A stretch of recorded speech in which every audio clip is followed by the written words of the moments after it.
Snapchat TV. Subscribe.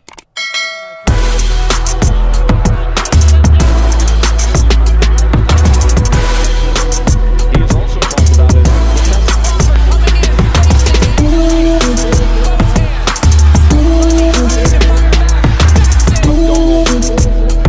That left hook is so good, and it's so long and so precise and so hard, but What's going on, people? It's Batchat TV. We're going to get straight into the rematch. Repeat or revenge, we said. In a previous video, I said it would be probably repeat. I was completely wrong. It was revenge. Revenge is very sweet. Chris Eubank Jr. defeats Liam Smith in the 10th round by TKO. He beat him up for 10 rounds, to be honest. And we're going to get straight into what happened, why I think it happened, what I think was fundamental in this this win for Eubank, and you know where he goes from now. I don't want to make this video too long. I'm scared that it might be, but I'm going to try to keep it as short as possible. So, first of all, Chris Eubank Jr. I said in a previous video that he has some issues, some problems that he needs to fix, and I wasn't convinced that he could fix them. The first thing was arrogance.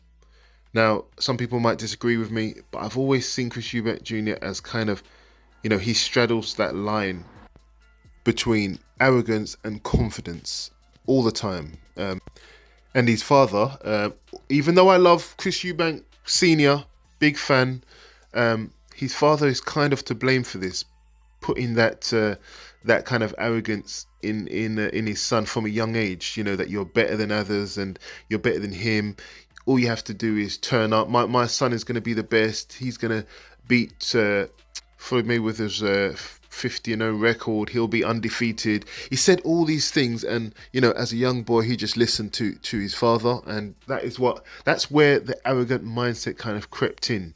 But deep down, I actually think he's quite a laid-back person and quite a confident person. But I feel like some of that arrogance was kind of generated by his father early on, when his father was kind of managing his career, and it showed up in a lot of his performances at the time.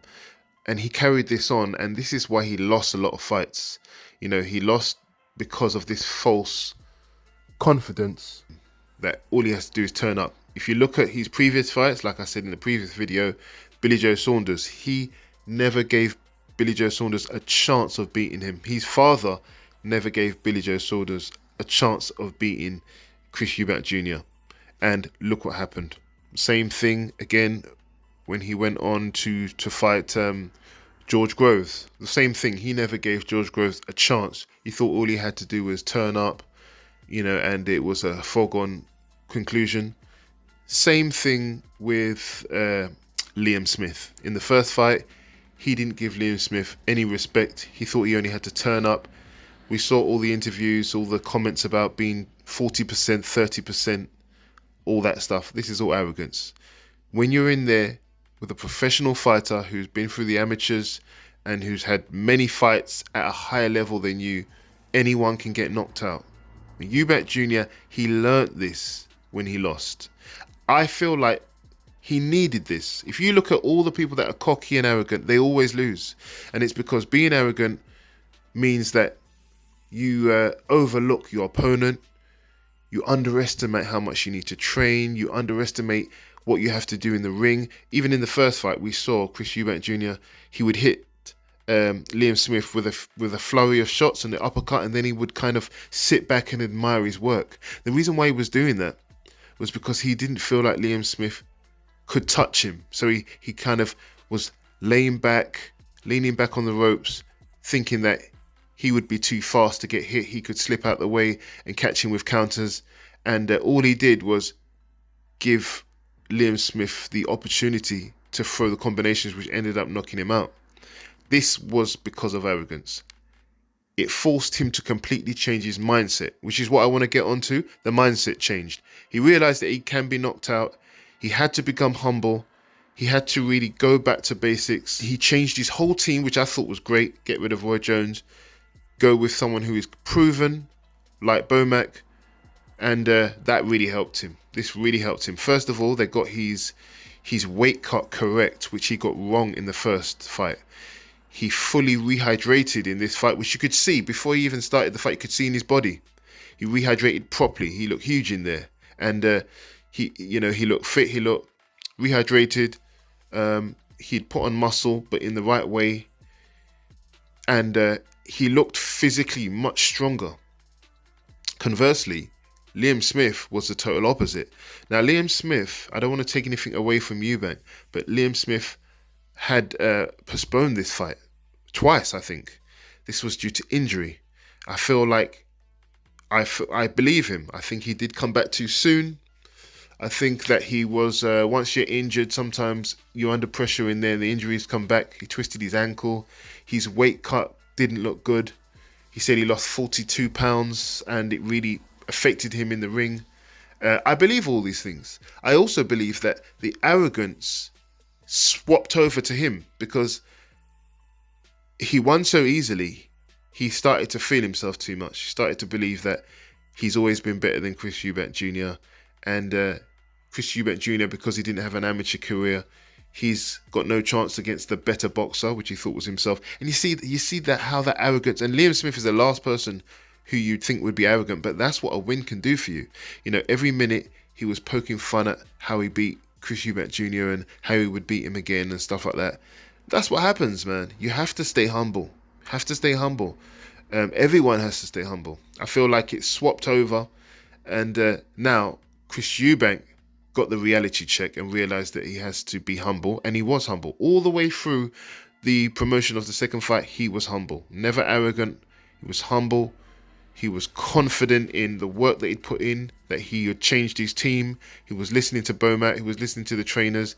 His strength and conditioning coach, everything changed. He had a whole team around him instead of just Roy Jones. They got him in great shape, and he was firing on all cylinders. And that is the kind of work that you have to put in to be a champion. And like I said, Liam Smith didn't do that. You know, he was injured. He came back quickly because he wanted a payday. Also, he thought it would be an easy touch to beat him again. And, it wasn't. Liam Smith, now he has to confront some demons. He has to think, was it really a fluke what I did to him the first time? Now he has to look at himself. Does he go at it again and go for the rematch, or does he retire? What does he do? But now this is just proof that you just can't be arrogant. In boxing, you will always get found out. It's a similar thing that happened with David Haye, and when he fought Bellew. First fight, David Haye never gave Bellew 1% of winning. He never thought that Bellew could do anything to him, and look what happened. Same thing, arrogance. You need to be confident, not arrogant, and it's a very thin line. When you cross it, you always lose. I can name so many fighters from Conor McGregor to Adrian Broner, and the list goes on. If you're arrogant, you don't win. If you look at Floyd Mayweather, everyone said Floyd Mayweather was arrogant. He wasn't. He was always confident. He always put in the work, and that's where he got his confidence from. So that's the first thing I want to say about a mind change. I definitely saw a big shift in Chris Eubank Jr.'s mind frame and the way he was thinking, and I liked it. I liked the fact that he was decisive and he changed up his whole team. I think that worked. Bomac is underrated as a trainer. I even underrated him. I apologize. I think he's a great trainer. What he's done with Chris Eubank Jr. in kind of like 8 weeks or whatever it was is amazing. So I feel like he's in the right place. He needs to carry on with Bomac and just go from strength to strength. Now onto the actual tactics. He got it right, man. He got it right. His jab was a hard jab, forceful, meaningful jab, instead of this kind of flicking jab that he used to do when he was with Roy Jones, which wasn't deterring anyone. This was a more purposeful jab. Surprise, surprise. If we look at Terence Crawford, the way he beat Errol Spence, the same thing. A ramrod jab, hard jab, meaningful. He used it very well in combination with his footwork. And Liam Smith didn't have an answer to it. Followed it up with the right hand. He was stopping Liam Smith's work on the inside and manhandling him, showing him that he's physically stronger, which he should have done from the beginning. Chris Eubank Jr. is a physical, come forward fighter. That's really his makeup. That's how he should fight. So all this stuff that Roy Jones was showing him when he was kind of, you know, on the back foot all the time, it wasn't really him in the beginning. I know he can fight like that now, but that's not really his style. He was just giving someone like Liam Smith, who does come forward with his hands up, was giving him opportunities to counter. And Liam Smith all night was looking for those opportunities to counter, just like he did in the first fight, with his hands up, waiting for Chris Eubank to throw. But the difference this time was Chris Eubank was sharp. He was just much sharper with his footwork, with his hand speed.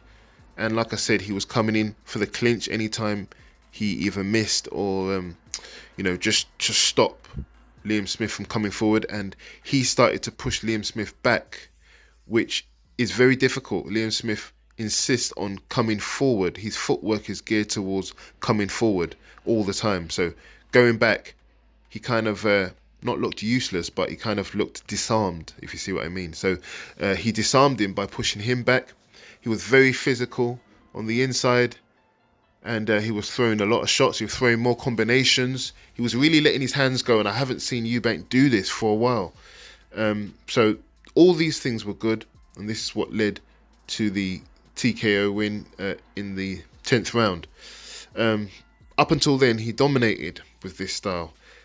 Now, how much of this was because of the changes that Chris Eubank Jr. made, and how much of it was to do with injuries with Liam Smith? I don't know. I don't want to take away anything from Eubank. Personally, I thought Eubank looked great. I liked his performance. He looked strong and very meaningful, and he wasn't scared to let his hands go.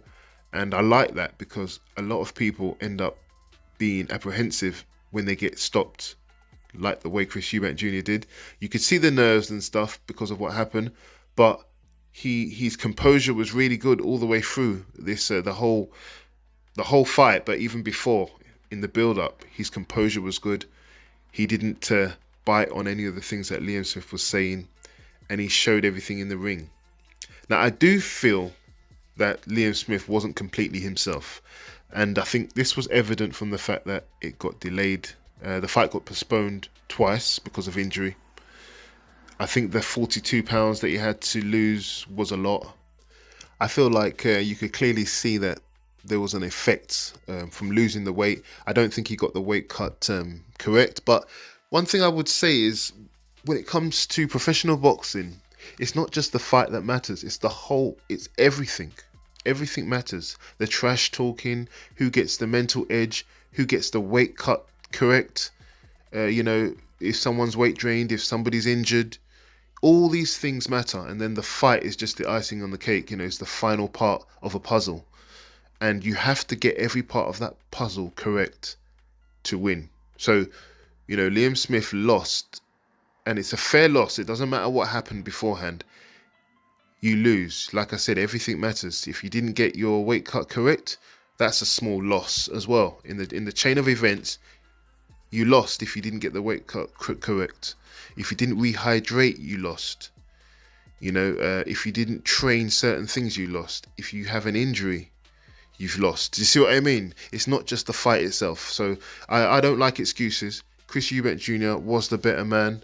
Is there any need for a rematch? Well, it's 1-1. I'd watch a rematch, to be honest, because they both know what each other can do on the night. If there was a rematch, Liam Smith would be in much better shape, because he now knows what Chris Eubank can do, and vice versa. So I'd watch a rematch. If a rematch doesn't happen, I would like to see Chris Eubank Jr. get the fight with, say, Triple G, to be honest. Perfect timing to fight Triple G, because Triple G is definitely on a decline. I think this would be the perfect time to get Triple G right now, and call out some big names, fight Triple G, and if you win that, call out the Jamel Charlos and whatever, Canelo at 168. The fights are there. I don't like the Conor Benn fight that much, to be honest. I just feel like it's an unnecessary fight. You're in a good place right now. Triple G, a couple of these high-level fights, and go forward with your career and start to get some good names under your belt. But Obviously, we know the Conor Benn is the fight is there now that Conor Benn is back from his suspension, and it's still a fight I would like to see. I would still, if it was going to be made, I'd still watch it. I also like the fight with Kell Brook as well. You know, Kell Brook. This would be the perfect time to get a good name on your record as well. Kell Brook had a good win against Amir Khan, but since then, what has he done? So he's on the decline. That could be a really good win for Eubank to add to his list, because he hasn't really beaten any notable names.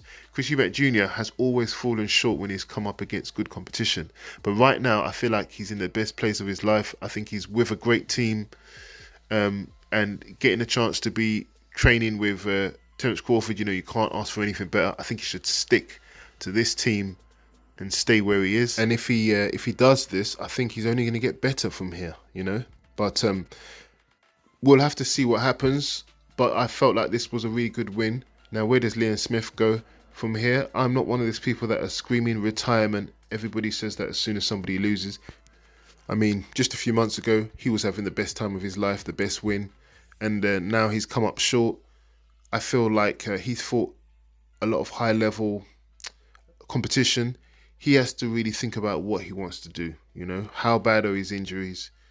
Does he want to retire? What does he want to do? You know, I think he has to really think about his career. If he wants to give his career another chance, another go at it, then he has to really be willing to put everything on the line, get in shape, get over his injuries. He won't be fighting until next year because he needs to get over his injuries if he really wants to give it another go at 36 years old. You know, if not, he's looking at retirement. So we'll have to see what happens. I would still watch the rematch. There's a lot of fights out there for him. But yeah, good performance. I'm not going to make this video any longer. Great performance from Eubank. He ticked all the boxes. The rest of the card, I'll do a separate video. I think Fraser Clark, I knew that he would win. I watched some of the fight. I didn't watch it all, but the White Rhino, he didn't really do anything, and I predicted he wouldn't do anything. He's been off for I don't know how many years, and even when he was active, he never had any good win against any top fighter. So I knew he would lose. I'm just surprised that Fraser Clark didn't stop him, and that's saying something about Fraser Clark. You know, Fraser Clark is 6'5". I think he should be stopping guys like Dave Allen. To be honest, he should be stopping guys like Dave Allen. So he's got a little bit of growing to do, but can't argue with a win. He beat Dave Allen pretty easily. Dave Allen just came for a paycheck, which I knew that anyway. Haven't got much to say about that. I'm going to review some of the fights on the undercard and probably do a video. But for now, it's Chris Eubank Jr.'s redemption. I'm glad to see that he got the win. I would have been happy with either guy winning because I like both guys. But I do like the fact that Eubank has kind of slipped into being confident rather than arrogant, and I think that showed in his performance. But let me know what you think, guys. Am I completely wrong? Do you think that the injuries had more to do with Eubank's win than Eubank's talent?